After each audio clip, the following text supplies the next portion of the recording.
So then should millennials be more short-term focused or long-term focused? Like when it comes to money, how important is it for them to keep an eye out for the day-to-day?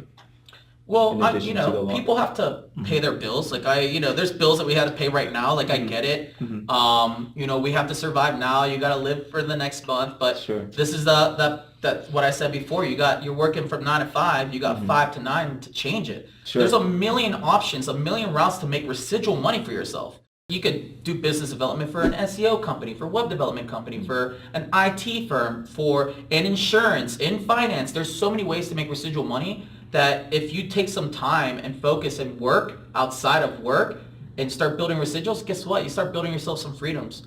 Then you don't have to work that 9 to 5 you hate. Then you can start doing stuff and you have this clarity. You can start paying your bills, but it's not going to happen unless you fucking work. Like you have to work.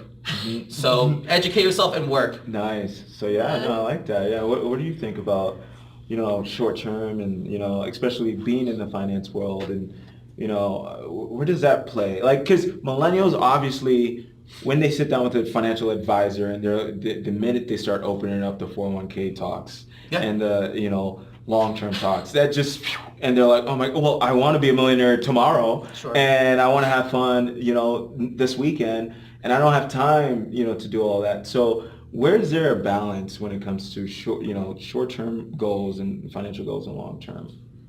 So we are all consumers. I think the problem is, and consumer meaning just day-to-day transactions and things like that. I think the problem is we haven't always explored what it means to be a true investor in yourself and in your future and the things that you want. So I think there's ways to, maximize the way that you are a consumer and leverage your resources so that you can more effectively be a consumer in this world, and that you can then focus more of your efforts on long term.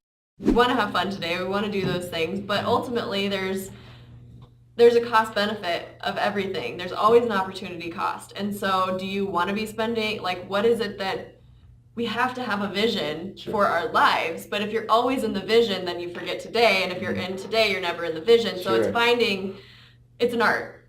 It's an art of finding the balance between being a consumer. I mean, investor is much more long-term focused, and how are you investing in yourself? How are you investing in your future and your vision and creating the life you want? Because I think it's ultimately what is the life and the lifestyle and the impact you want to have and the legacy. And I think we all have that, but we're either too focused on one or the other.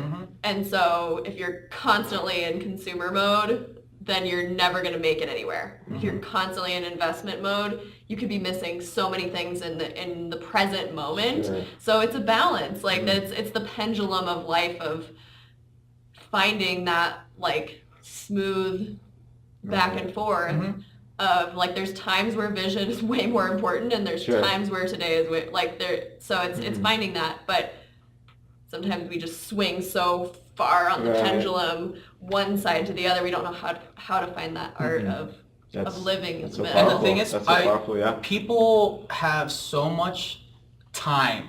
You have so much time in a day to do so much. There's a lot of people, like a lot of my clients, the thing that impacts them the most is when I physically draw their ROTI, their time, how they spend their time. What are you doing your whole entire day? When do you get up? What do you do this? What do you do that? And people don't realize so many people are fake busy.